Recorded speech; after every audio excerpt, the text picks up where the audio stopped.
Hi guys, it's nice seeing you here. I'm Pia from What to Play, and you're asking, should you buy the PlayStation 5 in 2022? The PlayStation 5 is the most elusive gaming console yet. You'd have to be really lucky to get it. And if you're in the Philippines, like I am, you'd have to be really lucky. At What to Play, we want to bring you games that are best suited to your taste. But we also want to give you our opinions on the latest consoles in the market. So what can we say about the PlayStation 5 1 year after? Is it worth throwing money on it? Well, that depends. We all know that Sony put a lot of money to give it that new gen feel. But we're not going to talk about all the little details of all the technology behind that. You can go to other channels for that, but mostly we're here for the games. So, the PS5. How many games even are there? What is the meaning of life? Why did Betty White have to die? She's so young.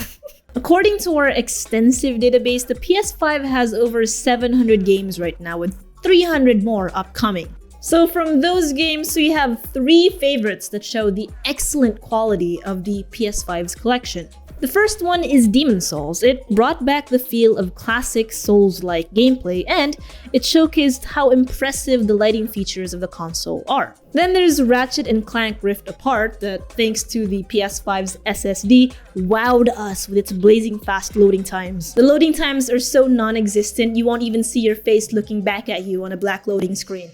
And then of course there's Returnal, which is about the best game you can test out your DualSense controller with. The haptic feedback and adaptive triggers really add weight and pressure to gunplay. These console exclusives are enough to pull gamers who are looking for that new gen feel. But then there's games like Sackboy: A New Adventure, Ghosts of Tsushima Director's Cut, the upcoming God of War Ragnarok, and Horizon Forbidden West. These games are available on the PS5 and the PS4. There's even the upcoming Spider-Man 2, Wolverine, and who knows what else. Part 2 of FF7's remake?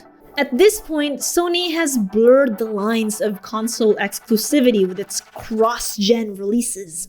If you're itching for better performance and visual fidelity, playing these games on the PS5 is the best way to go. And there are even more PS5 exclusives coming out in the years to come. But if money's tight, and money usually is, if you haven't gotten one yet and money's tight, you're not really missing much. Looking at our database again, the PS5 has 300 games slated to release. The PS4 has 800.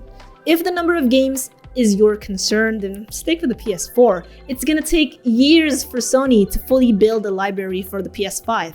Now, here comes the sour part. The prices have gone up. New gen titles are expensive. $70 for a game, that's roughly 3,000 pesos in Philippine money. Might not sound much for some of you, but that extra $10 is gonna be a huge slap in the face for some of us. That's like 2 days of minimum wage work. Oddly enough, these same $70 PS5 games are available on the PS4 too, and at a much cheaper price. Except for the major exclusives we mentioned earlier. Generally, PS4 games are a cheaper alternative, costing 10 to 20% off its PS5 counterparts. If that's too much, both PS consoles have the PS Plus and the PS Now, monthly subscriptions that offer a library of games for a low cost. For example, the PS Plus comes with 3 free games per month. Sometimes these monthly giveaways are good, sometimes they're bad.